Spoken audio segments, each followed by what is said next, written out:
Well, hey guys, Keithy6 here, metal detecting in Alaska. Man, it's been a cold, long week here in Fairbanks, Alaska. Last week our temperatures were between 40 and 50 below. And this week we finally warmed up to 30 below. Woo! So anyways, I recently made a video about what it's like to live in Alaska, and I wanted to make a follow-up. But it's taken me a while because I had to work this week. And when I go to work, it's dark. And when I come home, it's dark. So I had to wait till the weekend to try to make this video. So I also wanted to answer a few questions that people had from the first video. So we'll get into a few of those.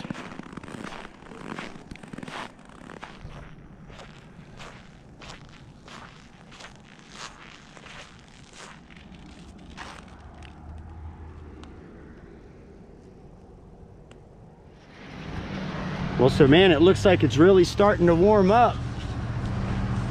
25 below. All right. Well, so I told you guys about the plug-ins that we have in front of our cars. Let's go to our oil pan, transmission pan, battery, and to a block heater. And then when we go to where we work, we have places like this, where you can pull up and plug in your vehicle. And these are usually set on like a 2-hour timer, so they'll come on for like maybe 2 hours and go off for 2 hours. Come on for 2 hours, go off for 2 hours. So that's basically how we heat our vehicles while we're at work.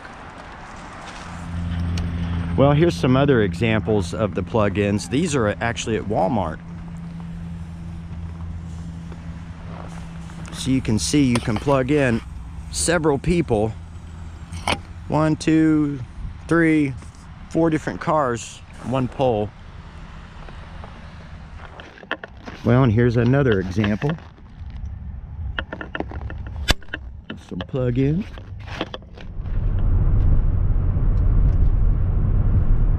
Well, we do have some really great sunsets here in the winter.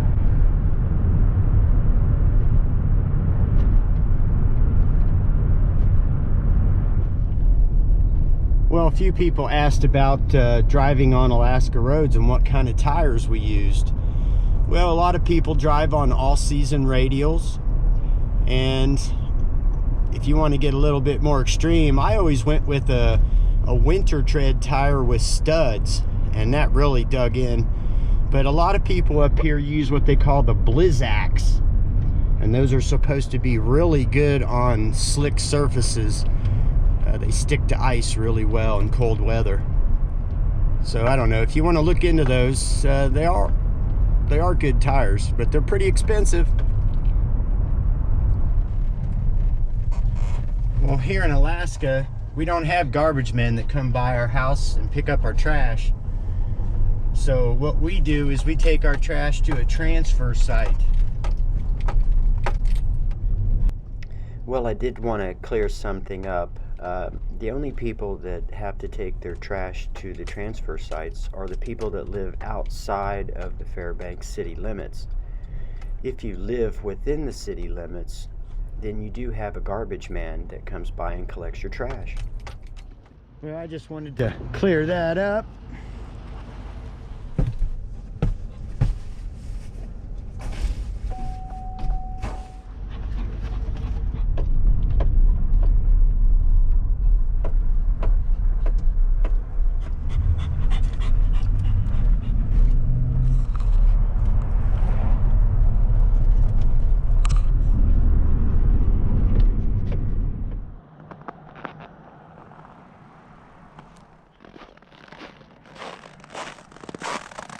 Well, another thing that's kind of unique to Fairbanks, Alaska is whenever it does freeze up, certain places that are normally river become what we call ice bridges. And here's one right here. Normally this is a river. This is the Chena River. And when this all freezes, People use this as an ice bridge and they cross. Now it's been cold enough here lately for people to actually drive vehicles across, but so far I've seen people that look like they've been walking and snow machines, which it's a huge shortcut, because if not, you'd have to go miles down this way, cross a bridge, and then come down. So that's something that's kind of very unique to Fairbanks. Now I have seen people cross right here in their vehicles, but at the same time I have seen more people tried to cross too late in the spring and their vehicles fell through, and then they had to be rescued.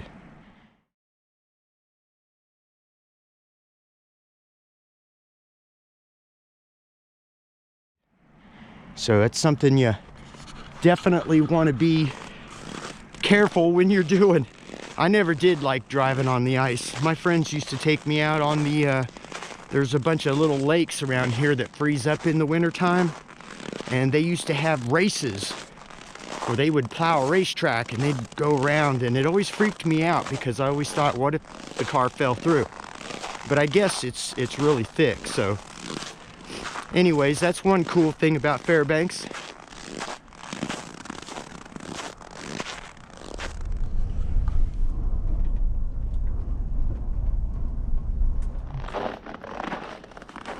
Well, I recently had somebody ask me about schools because they were thinking about moving up here.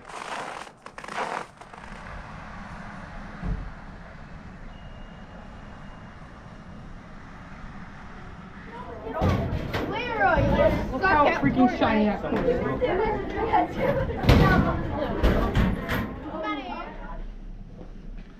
Well, in Alaska, kids go to school from August to May. And they don't cancel recess until it gets to 35 below.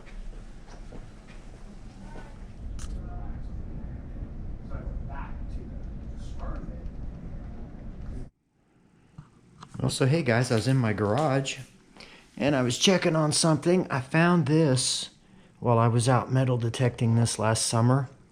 And this is a jack for an old Model T car.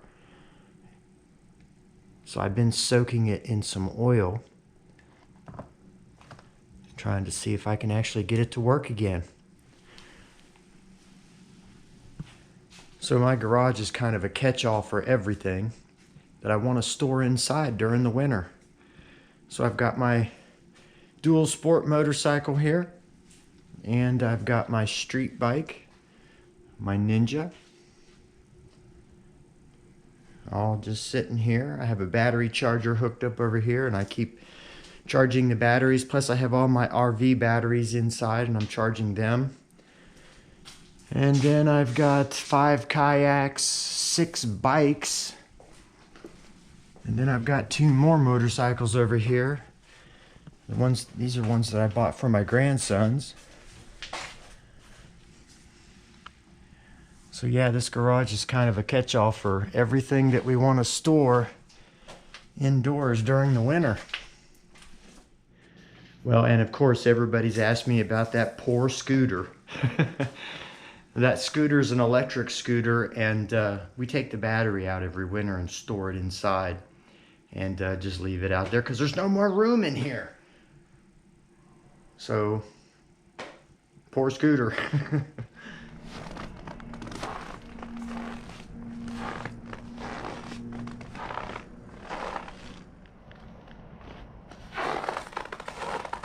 Well, also had some people ask me about the ice fog. Well, the ice fog here is basically caused by a cold air inversion. So basically it gets so cold that the cold air presses down, and basically the car exhaust, all the exhaust from all the businesses around here, the big power plant, all that kind of stuff, the cold air just presses it down, and it ends up turning into like a fog. So when we have ice fog, they put out unhealthy air advisories, and it's really bad for anybody that's old or has breathing problems. So anyways, I'll show you what it's like driving in the ice fog. And it wasn't that bad this year, but it was still a little bit bad. And I'll also show you what it looks like, especially like the biggest thing here in town's the power plant, and you can see it pushing that exhaust down. So I'll show you a couple examples of that here.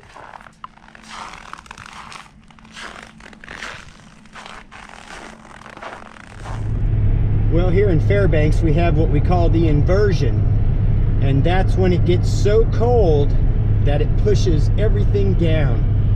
Look at the smoke coming out of the stack of the power plant. You see how the inversion is pushing it back down? That's why we have this ice fog.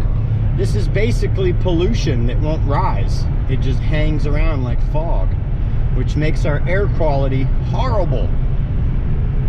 It's about 45 below here today, and we have been having some ice fog. You can see over here how foggy it is.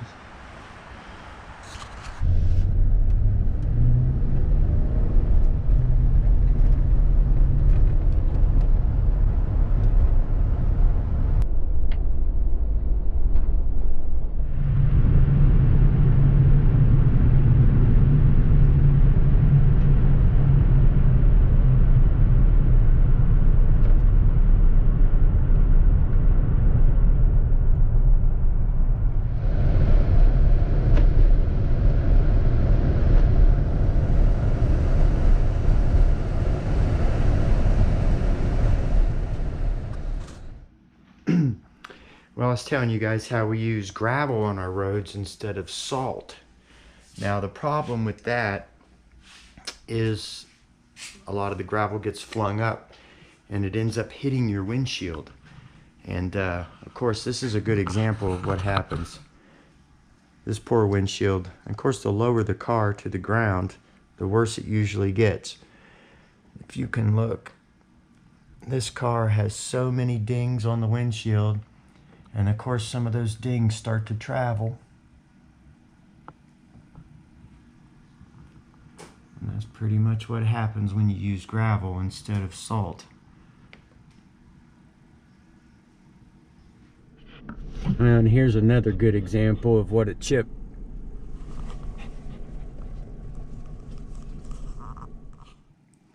Well, so needless to say, people who own windshield replacement shops do really good up here, because everybody seems to have to get their windshield replaced every couple years.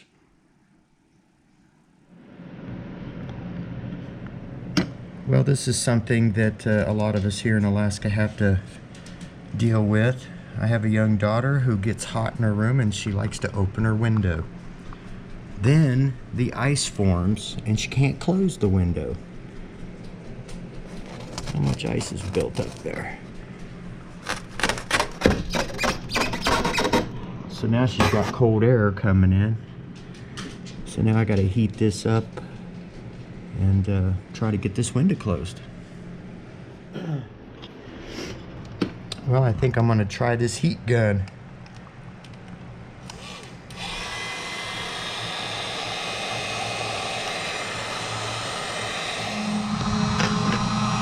Got it open.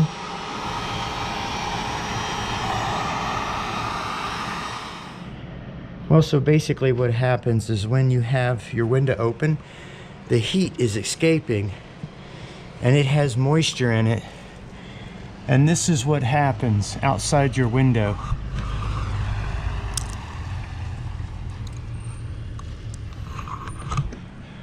It's crazy. So I'm gonna take a leaf blower and I'm gonna try to blow all this off.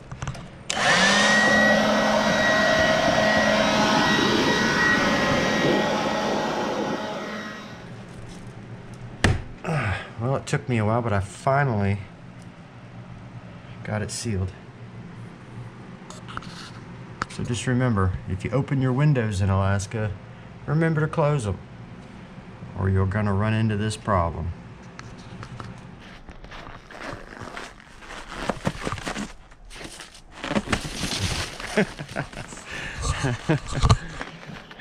Well, hey, it's going to be getting dark here pretty soon. Right around December 21st, We had about 3.5 hours of daylight, and now we're up to almost 5 hours. We're gaining 7 minutes a day. So anyways, I just wanted to thank everyone for watching, and I hope you all will subscribe. We're going to get into a lot of adventures here in Alaska this summer, and it's going to be warming up here fairly soon. So hope you'll stick around for the ride.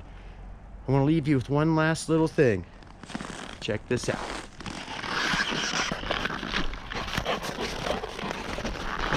All right, gotta make sure the dog's out of the way.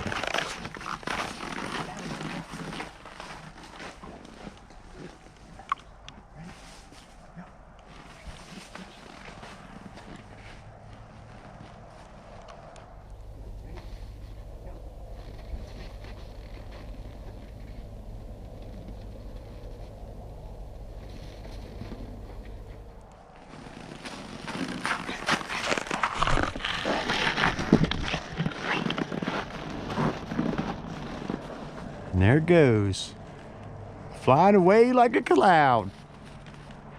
Hey, don't do that. Come on, let's go in.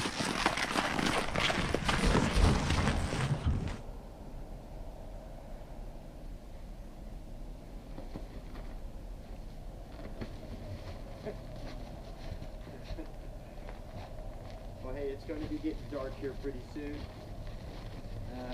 Right around December 21st, we had about 3.5 hours of daylight, and now we're up to almost 5 hours. We're gaining 7 minutes a day. So anyways, I just wanted to thank everyone for watching, and I hope you all will subscribe. We're going to get into a lot of adventures here in Alaska this summer, and it's going to be